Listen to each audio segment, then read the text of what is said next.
Shalom saudara, Bapak Ibu dimanapun saudara berada, apa kabarnya? Semoga semua tetap baik-baik saja dan tetap semangat. Kita mau belajar firman Tuhan hari ini. Kita mulai ke kitab yang baru, yaitu Hakim-Hakim 1. Saudara akan lihat kejadian yang akan berputar 180 derajat daripada keluaran bangsa Israel, Yosua, dari Musa terus ke Yosua, mulai menduduki tanah Kanaan, tapi sekarang mulai akan terjadi moral corruption bangsa Israel, tapi Tuhan juga membangkitkan hakim-hakim, yaitu heroic leader, saudara. Ini akan sangat memberkati kita semua. Tapi sebelum itu mari kita menyembah Tuhan, mari kita siapkan hati kita untuk menerima yang terbaik daripada Tuhan. Ya rada basi kita bayar. Rada bayar, rada basi.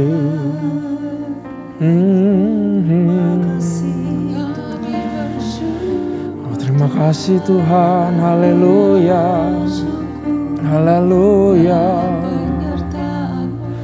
Kau besar, kau baik Tuhan. Tunjukkan kasih setiamu buat kami Tuhan.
Pembela kami Tuhan.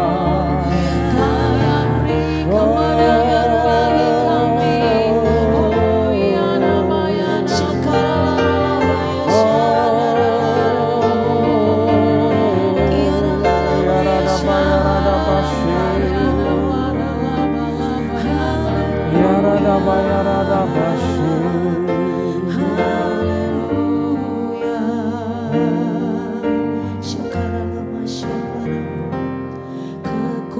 Kekuatan di hidupku, ku dapat dalam Yesus. Dia tak pernah tinggalkanku, setia menopangmu,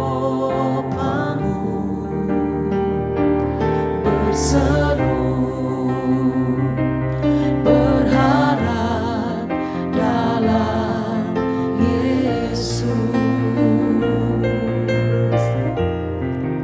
Ajaib Kau Tuhan, penuh kuasa, sanggup pulihkan keadaanku. Dalam tangan-Mu seluruh hidupku tak akan goyah selamanya.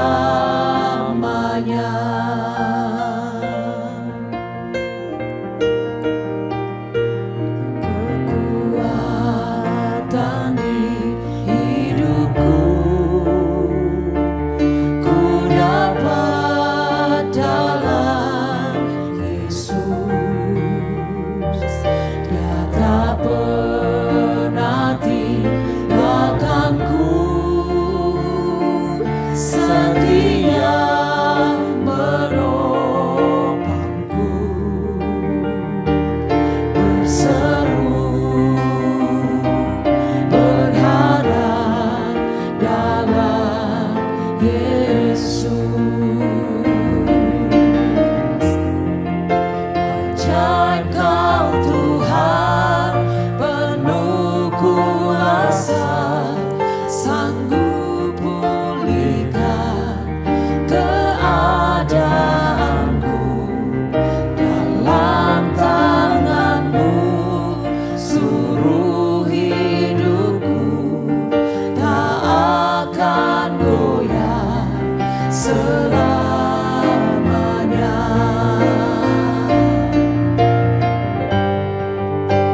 Ajaib Kau Tuhan, penuh kuasa, sanggup pulihkan keadaanku. Dalam tangan-Mu seluruh hidupku tak akan goyah selamanya.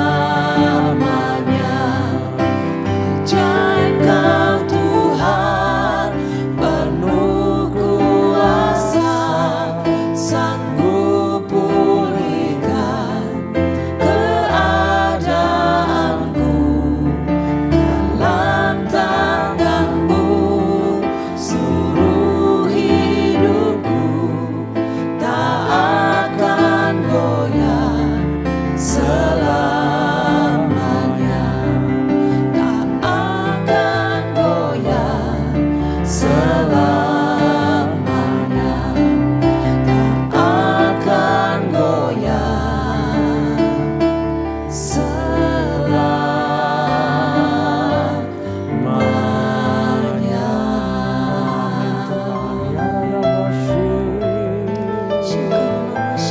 Takkan goyah hidup kami Tuhan. Ajaib kuasa-Mu, ajaib pertolongan-Mu. Thank you Jesus. Ya rada baya rada basi. Ya rada baya rada basi. Terima kasih Tuhan. Kasih setia-Mu Tuhan, panjang sabar-Mu Bapa. Thank you Jesus. Haleluya, haleluya. Ya rada basi. Thank you Jesus. Makasih Tuhan buat kasih kuasa setiamu yang terus mendampingi setiap langkah kehidupan kami ya Tuhan. Bapa, kami mau belajar sesuatu, mau dapatkan yang baik daripada firman-Mu Tuhan. Karena itu terangi kami, lindungi hamba-Mu di balik salib-Mu. Berikan hamba-Mu kata-kata yang baru, hikmat yang baru, yang spontan daripada Roh-Mu. Berikan pengertian, berikan semangat, untuk kami mengerti, untuk kami belajar firman-Mu ini. Terima kasih Tuhan, kami siap untuk belajar hanya di dalam nama Tuhan Yesus. Haleluya. Amin. Shalom, saudara sekali lagi ya. Nah, mari kita siapkan firman Tuhan di Hakim-Hakim pasal yang ke-1. Saudara, kali ini saya akan lebih banyak memberikan konteks sebelum kita memulai perjalanan di Hakim-Hakim, saudara. Nah, Hakim-Hakim ini bermula setelah Yosua itu mati ya. Ayat 1 bilang, Yosua pasal 1 ayat 1, sudah Yosua mati, orang Israel bertanya kepada Tuhan. Jadi ini adalah era setelah Yosua membagikan pusaka, lalu setiap masing-masing suku harus memulai perjalanan kehidupannya di tanah yang mereka sudah berikan. Yosua sudah usia lanjut, saudara. Lalu start Yosua mati. Tidak ada lagi pemimpin yang menggantikan Yosua, lain seperti Musa ada yang menggantikan Yosua. Tapi kemudian ini karena sebuah bangsa sudah settle, bakal ada restrukturisasi. Nanti saudara akan lihat terjadi restrukturisasi dari sekarang sampai terus ke depannya. Tuhan tetap setia membangun sebuah bangsa. Ya, nah mari kita baca dulu ayat 1 sampai ayat yang 36, saudara. Mungkin kita akan melihat banyak pengulangan, saudara. Ya, tapi ini untuk merefresh kita semua.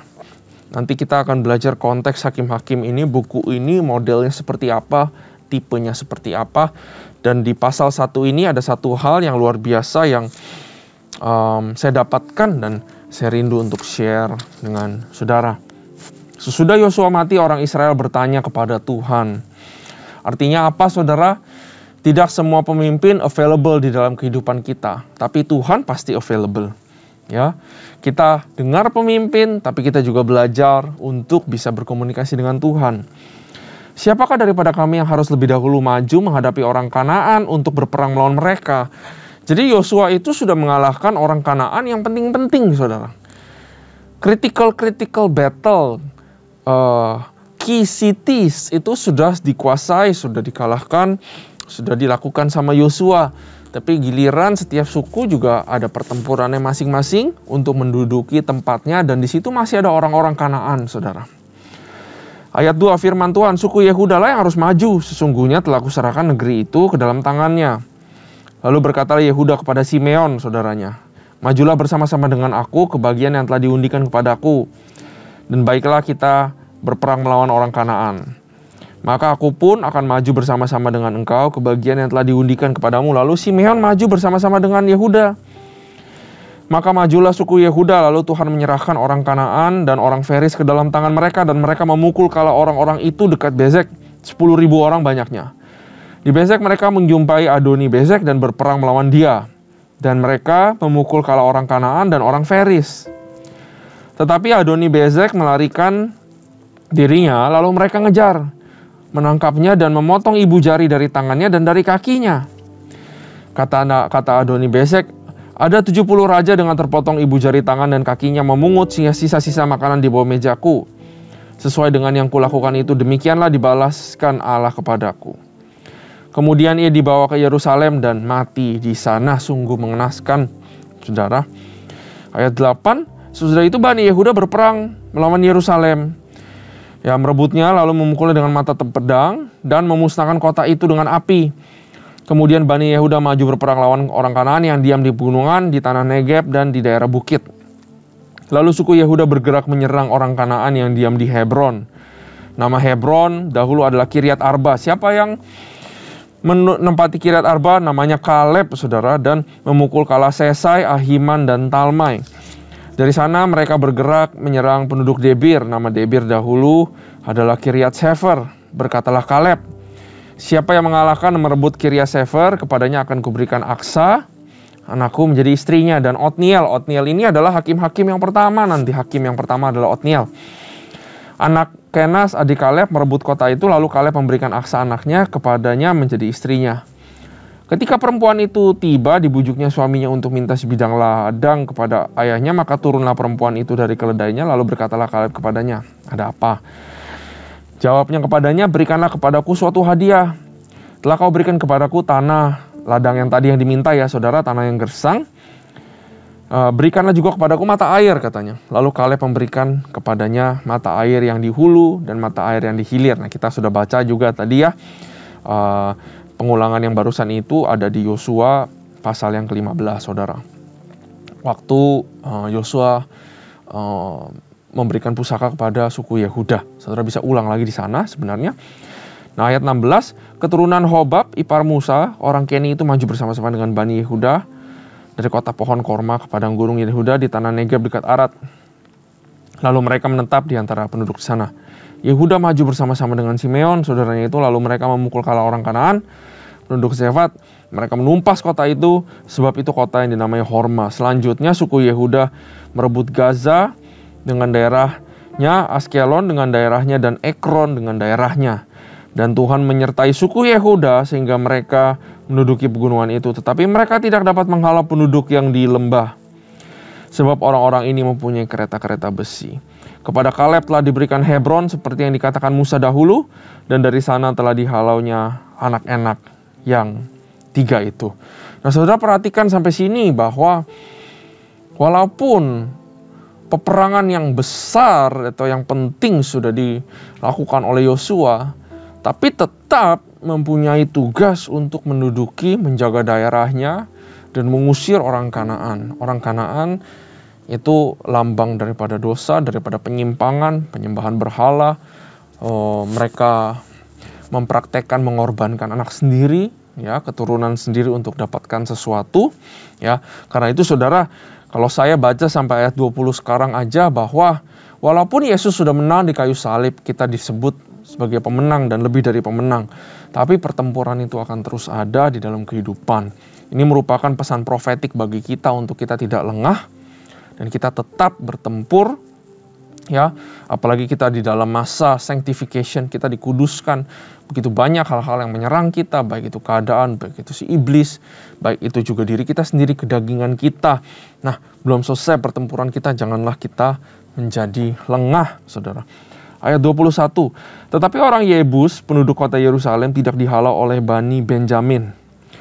Ya, jadi orang Yebus itu masih diam bersama-sama dengan Bani Benjamin di Yerusalem sampai sekarang. Jadi Yerusalem itu kayak ada di tengah-tengah, saudara, antara Benjamin, daerah Benyamin, suku Benyamin, dan juga suku Yehuda. Ya, nah tapi di sini terlihat bahwa penduduk kotanya, yaitu orang Kanaan itu, orang-orang Yebus itu tidak dihalau sama Benyamin, jadi nyampur sudah, saudara. Ya, ini mulai di titik ini, titik kejatuhan moral sebenarnya.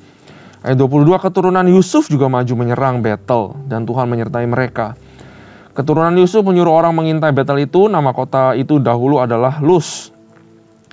Ketika pengintai-pengintai itu melihat seorang keluar dari kota itu, maka berkatalah mereka kepadanya, tolong tunjukkan bagaimana kami dapat masuki kota ini, maka kami akan memperlakukan engkau sebagai sahabat. Lalu ditunjukkanlah mereka bagaimana mereka dapat memasuki kota itu, dan mereka memukul kota itu dengan mata pedang. Tetapi orang itu dengan seluruh kaumnya dibiarkan mereka pergi. Harusnya juga dihancurkan, saudara. Orang itu pergi ke negeri orang Het dan mendirikan di sana sebuah kota yang dinamai Luz. Demikianlah kota itu sampai sekarang. Ayat 27, suku Manasye tidak menghalau penduduk Bet-Sean. Lagi-lagi sama seperti Benjamin, membiarkan apa yang harusnya Tuhan pingin itu tidak dibiarkan.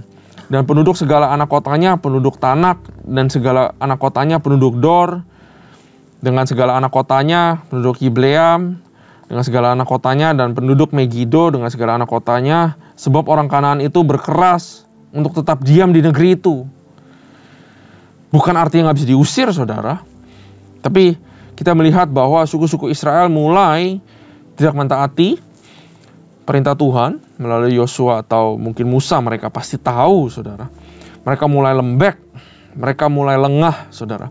Ayat 28, setelah orang Israel menjadi kuat, mereka membuat orang Kanaan itu menjadi orang Rodi dan tidak menghalau mereka sama sekali. Kalau bisa menekan menjadikan budak, pasti bisa untuk mengusir.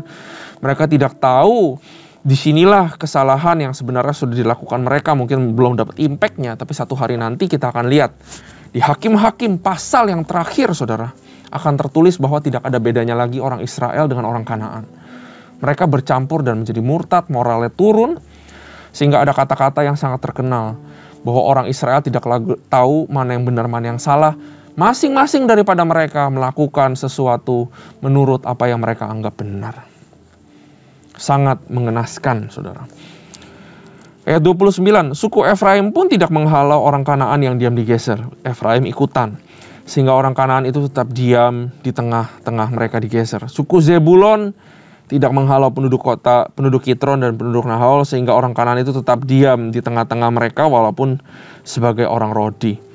Suku Asyer tidak menghalau penduduk Ako, penduduk Sidon, serta Ahab, Aksib, Helba, Afek, Rehob, sehingga orang Asyer itu diam di tengah-tengah orang Kanaan.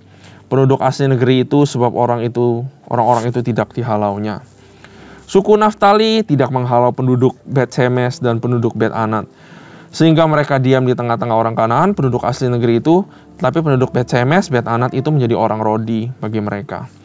Orang Amori mendesak Bani Dan ke sebelah pegunungan dan tidak membiarkan mereka turun ke lembah, dan orang Amori itu berkeras untuk tetap diam di Hares, di Ayalon, dan di Salbim, walaupun mereka mendapat tekanan berat dari keturunan Yusuf, sebab mereka menjadi orang Rodi. Daerah orang Amori itu mulai dari pendakian Akrabim, dari Sela terus ke atas.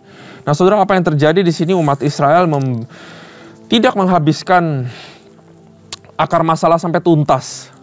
Sehingga nanti kalau saudara baca terus ke depan, kita akan berjalan bersama ke depan, akan melihat bahwa masalah-masalah ini akan menjadi besar, dan akan bangsa-bangsa yang tidak dihabiskan ini, itu akan counter attack ke bangsa Israel sendiri. Bukan cuma counter attack secara fisik, tapi secara moral. Mereka akan mengalami penurunan yang luar biasa, saudara.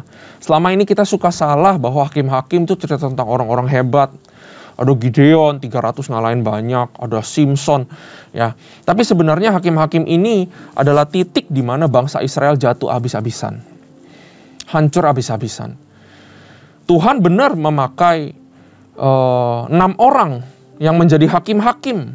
Nah, hakim-hakim di sini itu bukan hakim-hakim yang di pengadilan, ya saudara, ya, yang ada jaksa penuntut, ada hakim, bukan seperti itu. Tapi hakim-hakim di sini judges lebih ke arah heroic leaders, orang-orang yang dibangkitkan dari suku-suku tertentu yang dipenuhi roh Tuhan, ya, untuk mengalahkan musuh pada saat zamannya itu.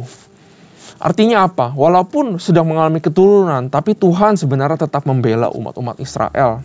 Tuhan bisa memakai siapa aja untuk menegakkan keadilan dan mempertunjukkan kuasanya.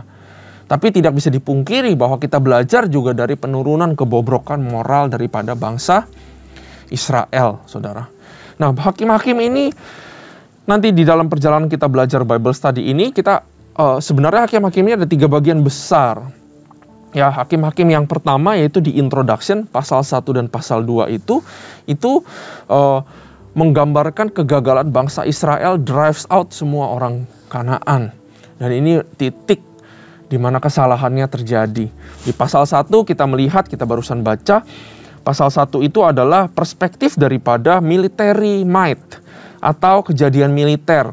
Ini kesini mencoba, ini ngebiarin bangsa ini tetap ada, menggambarkan perspektif itu. Nah, tapi nanti kalau saudara ke Hakim-Hakim 2, ya Hakim-Hakim 2 juga masih seperti pasal 1, tapi lebih ke arah perspektif Tuhan.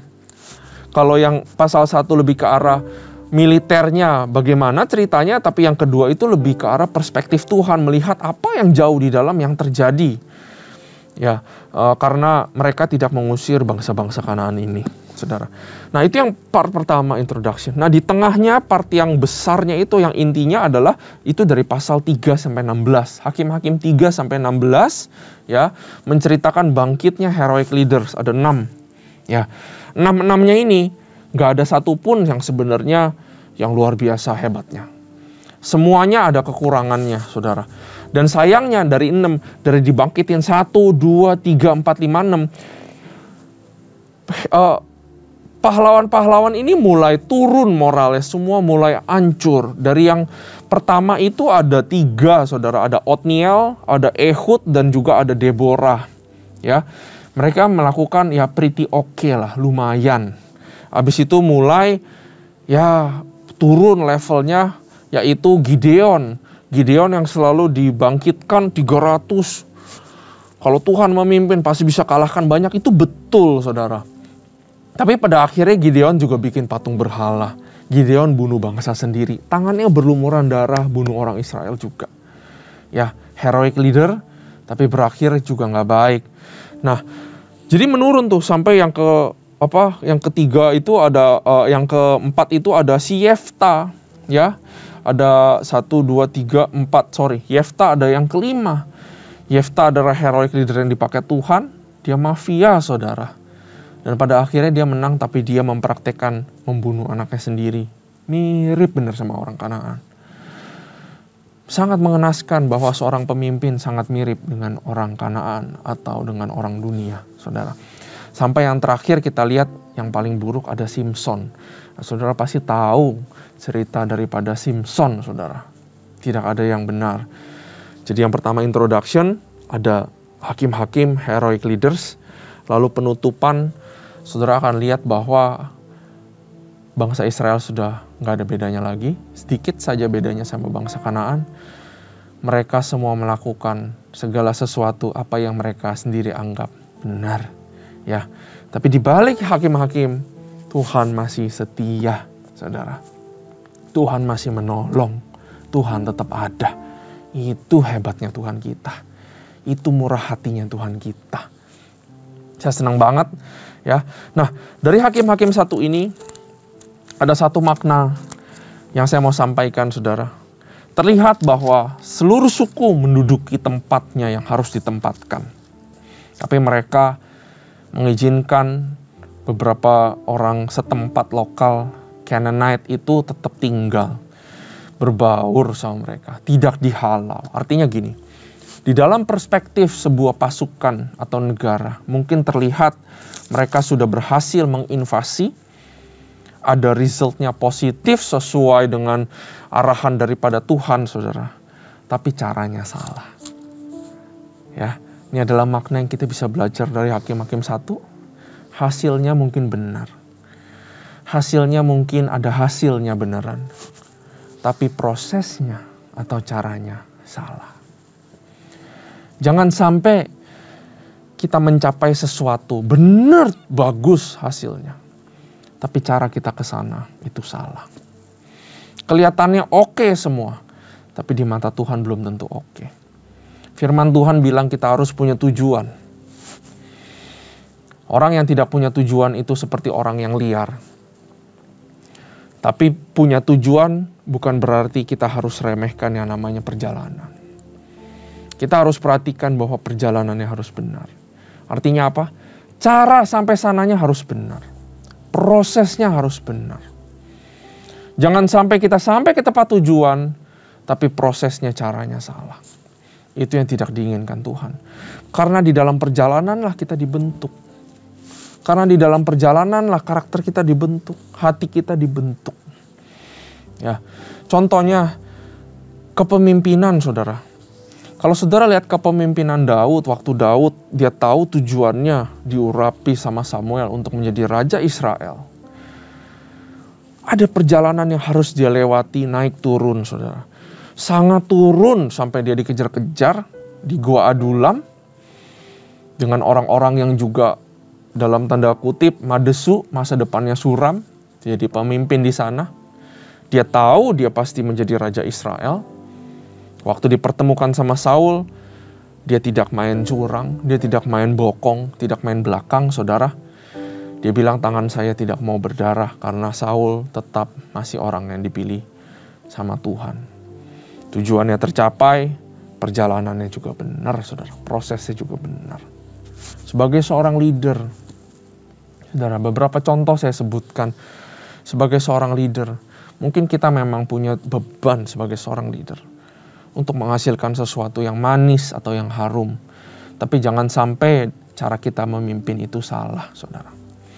Ya, memang benar mungkin saudara menghasilkan sesuatu, saudara memimpin perusahaan, saudara memimpin keluarga, segala sesuatu saudara pimpin, hasilnya ada. Tapi jangan sampai caranya salah, ya. Janganlah menjadi pemimpin yang tiran, janganlah menjadi pemimpin yang menekan, janganlah jadi pemimpin yang mengancam, tapi berubahlah menjadi pemimpin yang mengencourage, pemimpin yang caring, pemimpin yang menuntun dengan kasih, saudara. Jangan sampai kita berhasil sebagai seorang pemimpin, tetapi waktu kita lihat orang-orang yang kita pimpin, semuanya babak belur, saudara. Jangan sampai caranya salah. Begitu juga dengan parenthood, begitu juga dengan keluarga, saudara. Mungkin kita, mungkin kita kerja keras supaya bisa kirim anak ke luar negeri. Kita selalu tinggalkan rumah, pergi pagi, pulang sudah malam, demi anak, demi keluarga. Waktu kita sudah punya segalanya, anak kita benar terkirim ke luar negeri. Tapi proses sampai kita punya uang banyak, kita nggak pernah di rumah. Sehingga anak kehilangan sosok papa, anak kehilangan sosok mama. Benar dia sampai ke USA, ke Amerika. Tapi belum tentu mentalnya, karakternya terbentuk. Karena semasa perjalanan saudara mencari uang, saudara nggak pernah di rumah. Ini cuma contoh, saudara. Ya, jangan sampai kita karena mengejar sesuatu yang namanya kekayaan. Tuhan nggak pernah bilang salah untuk mengejar kekayaan, untuk mau jadi kaya. Tapi Tuhan nggak pengen di dalam proses kita mengejar mimpi kita untuk menjadi lebih sejahtera, untuk menjadi lebih punya banyak. Tapi di proses kita salah, kita menjadi cinta akan uang. Hakim-Hakim 1 mengingatkan saya bahwa hasilnya terlihat benar, tapi prosesnya salah. Mirip seperti cerita Yudas Iskariot. Dia pengen kaya. Tuhan mendukung jadikan dia bendahara belajar keuangan. Tapi sampai pada akhirnya perjalanannya gak benar. Dia halalkan segala cara, dia jual Yesus. Sampai ke ujung gak, saudara? Sampai dapat uang, dapat. Tapi waktu dia dapat hasilnya di ujung, dia lihat dirinya sendiri. Dia tidak suka sama dirinya sendiri. Karena itu dia bunuh diri. Perjalanan akan membentuk siapa kita. Proses mencapai tujuan akan membentuk image kita. Itu mirip Kristus atau bukan, saudara. Jangan sampai kita mencapai tujuan, tapi kita tidak suka sama diri kita sendiri. Jangan sampai kita mencapai tujuan menghasilkan sesuatu yang wow, luar biasa. Tapi anak-anak yang kau pimpin tidak ada yang suka sama kamu. Ya, mari kita mencapai hasil dan juga mementingkan proses dan juga perjalanan. Mari kita berdoa. Terima kasih Tuhan buat firman-Mu. Kami belajar banyak Tuhan. Kami excited untuk mengikuti terus lanjut Hakim-Hakim Bapa. Kami akan banyak belajar daripada kemelut, konflik, hal-hal yang terjadi di sini Tuhan. Dan biarkan kami nge-refresh Tuhan diri kami sendiri. Kami punya goal ke depan apa yang kami mau lakukan. Tapi biarlah lewat firman hari ini kami diingatkan bahwa bukan hanya tujuan yang penting, tapi juga perjalanan yang penting. Karena disitulah kami dibentuk.